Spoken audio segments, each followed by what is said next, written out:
मेरा नाम डॉक्टर शिवानी स्वामी है। मैं हूँ नारायणा हॉस्पिटल जयपुर से।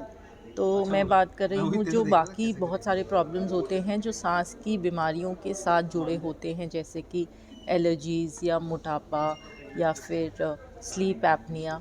उनका एस्थमा से क्या रिलेशनशिप है, उसके बारे में एक्चुअली हम यहाँ बात करने वाले हैं। क्योंकि बहुत बार पेशेंट्स की ये सारी बीमारियाँ कंट्रोल नहीं हो पाती, क्योंकि साथ की जो बीमारियाँ हैं हम उनको इग्नोर करते हैं या पिकअप नहीं कर पाते। तो अगर पेशेंट को एक साथ ये सारी बीमारियां हैं और एलर्जीज़ के पेशेंट्स में या एस्थमा होना और एस्थमा के पेशेंट में एलर्जी होना बहुत कॉमनली हम देखते हैं कि दोनों बीमारियां एक साथ होती हैं। तो वो जल्दी अगर हम टाइम पे पिकअप करें तो पेशेंट्स को symptom relief, quality of life actually काफ़ी बेटर हम दे पाते हैं। बच्चों में भी आजकल देखने को मिली है। बच्चों में भी काफ़ी कॉमन है, और जैसे पहले हम देखते थे कि शायद गांव के बच्चों में एलर्जीज़ कम होती थी, थिंक वो इंसिडेंस भी धीरे धीरे बढ़ता जा रहा है। गांव के बच्चों में भी एलर्जीज़ हम आजकल काफ़ी कॉमनली देखते हैं। देखिए, आपने बहुत सही कहा, सांस की बीमारियां अक्सर गांवों में ज़्यादा देखने को मिलती है। क्यों?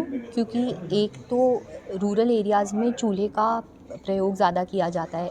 बंद कमरे होते हैं जिसमें वो लेडी धुएं का काम कर रही होती है। दूसरा देखेंगे, गाँवों में पुरुष हुक्का का चलन करते हैं।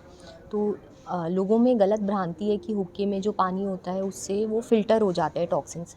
बट हमने स्टडी की है जिसमें पाया है कि हुक्का स्मोकिंग से सीओपीडी की बीमारी के चांसेस ज़्यादा है।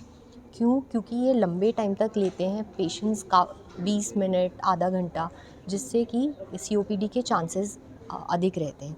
और आपको जान के हैरानी होगी कि इंडिया में नंबर 2 किलर सीओपीडी है।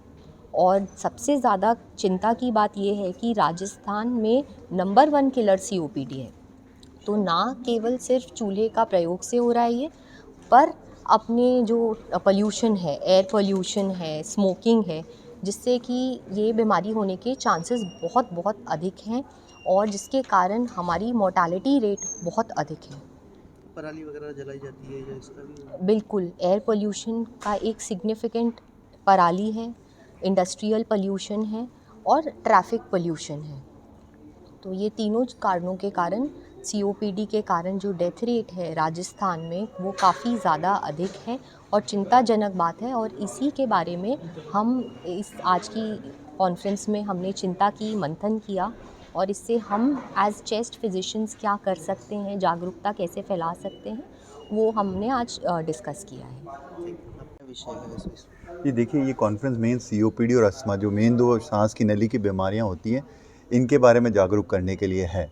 तो जो अस्थमा सीओपीडी के लिए सबसे जो मेन ड्रग होती है वो होती है इनहेलर्स, है ना। और लोगों में बहुत सारी भ्रांतियाँ हैं कि इनहेलर्स से आदत पड़ जाती है, छूटता नहीं है। तो ये मेन जागरूक ये करना है कि भाई इनहेल थेरेपी जो होती है या इनहेलर्स होते हैं वो अस्थमा और सीओपीडी की मुख्य दवाई होते हैं, और वो बिल्कुल सेफ़ हैं, इनसे कोई आदत नहीं लगती है। और अगर लगातार आप ये ट्रीटमेंट लेते हैं तो अपनी बीमारी से बच पाएंगे और बेटर कंट्रोल कर पाएंगे। कुछ नई टेक्नोलॉजी आई हो इस दिशा में या कोई नया चल रहा हो? जी, अब जैसे अस्थमा और सीओपीडी की बात करें, पहले एक कंबाइंड ट्रीटमेंट होता था। अब एक फिनोटाइप बेस, मतलब आपको अलग सीओपीडी है, किसी को अलग अस्थमा है, उसके अकॉर्डिंगली ट्रीटमेंट्स आए हैं और कई नई ड्रग्स अवेलेबल हुई हैं। बेसिकली यहाँ डॉक्टर केवल किशोर डांग साहब ने एयरवे डिजीज़ के ऊपर ये रखा है कि एयरवे डिजीज़ में डॉक्टर्स में और जो पेशेंट्स हैं उसमें नई इन्फॉर्मेशन में कहाँ गैप है उसको भरा जा सके, नई इन्फॉर्मेशन और जो नई चीज़ें आई है उसको जान सकें। और मेरा बेसिकली इंटरेस्ट स्लीप मेडिसिन पे है। तो क्या है कि जैसे कई नींद की बीमारियाँ होती है, जैसे खर्राटों के साथ सांस रुकना रात में, तो इसके साथ में भी जो है एयरवे डिजीज़ जैसे सीओपीडी और अस्थमा है, उनका कॉम्बिनेशन है।